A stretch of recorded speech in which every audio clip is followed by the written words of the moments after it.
রথযাত্রা। রথযাত্রা মানেই মা দুর্গা আসতে মাত্র আর 3 মাস বাকি। রথযাত্রা মানেই রথের দড়ি টানা। তোমরা কে কে এবার রথের দড়ি টানবে অবশ্যই কমেন্টে জানাবে। তাছাড়া রথযাত্রার সব থেকে বড় জিনিস হলো জিলাপি। এটা না খেলে তো রথযাত্রা অসম্পূর্ণ ভাই। আর রথযাত্রা মানে কিন্তু পাঁপড় খাওয়া, সেই বড় বড় পাঁপড় গুলো খেতে কিন্তু কেউ ভুলবে না এবারেও। আর এই রথযাত্রার সব থেকে আনন্দের জিনিস হলো রথের মেলা। আরে হ্যাঁ, রথের মেলা, বকুলতলার মেলা না। এই মেলায় আমরা ছোট থেকে গিয়ে অভ্যস্ত বাবার সাথে।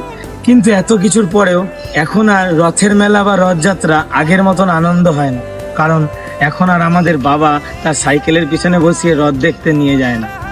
সত্যি শৈশব কালটাই বেশি ভালো ছিল।